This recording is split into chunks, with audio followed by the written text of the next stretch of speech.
प्यारे बच्चों, हम आपको समुच्चय बोधक अव्यय के विषय में बताने जा रहे हैं कि ये क्या होते हैं। समुच्चय बोधक अव्यय वे अव्यय हैं जो वाक्य में शब्द और वाक्यों को जोड़कर एक दूसरे से संबंध स्थापित करते हैं। इन्हें समुच्चय बोधक इसलिए कहा जाता है क्योंकि ये शब्दों या वाक्यों को जोड़ में लाते हैं, समुच्चय में लाते हैं। ये हम वैसे आपको पिछले एपिसोड में बता चुके हैं, लेकिन फिर भी दो शब्दों या वाक्यों को जोड़ने वाले शब्द समुच्चय बोधक अव्यय कहलाते हैं। समुच्चय बोधक अव्ययों के भेद। समुच्चय बोधक अव्यय 5 प्रकार के होते हैं।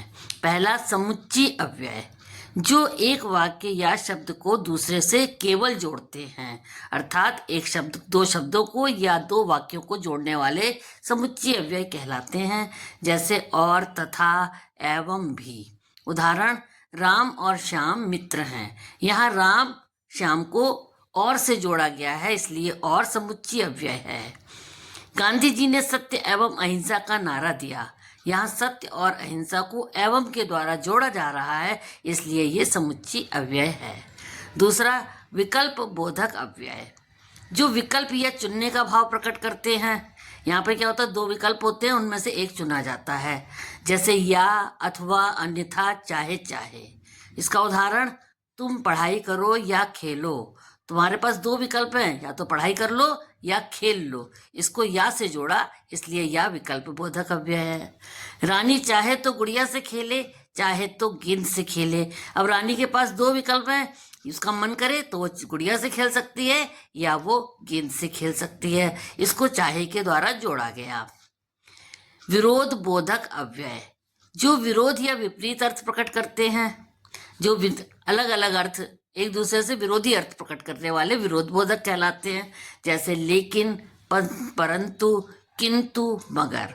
उदाहरण क्या है इसका, वह अमीर है लेकिन कंजूस है।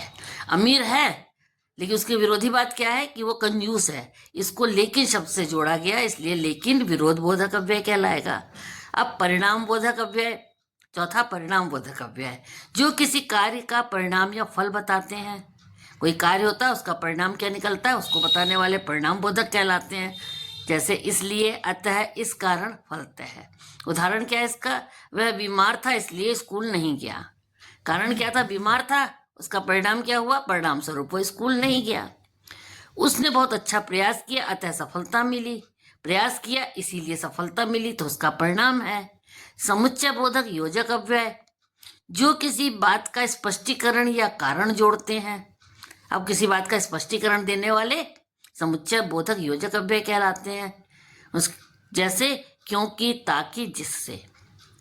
उदाहरण क्या है इसका, मैं पढ़ रहा हूं ताकि परीक्षा में पास हो सकूं। पढ़ रहा हूं, क्यों पढ़ रहा हूं, क्योंकि मुझे परीक्षा में पास होना है। परीक्षा में पास होना है, इसका स्पष्टीकरण देते हुए कह रहा है इसलिए मैं पढ़ रहा हूं। डॉक्टर ने दवा दी जिससे मरीज ठीक हो जाए।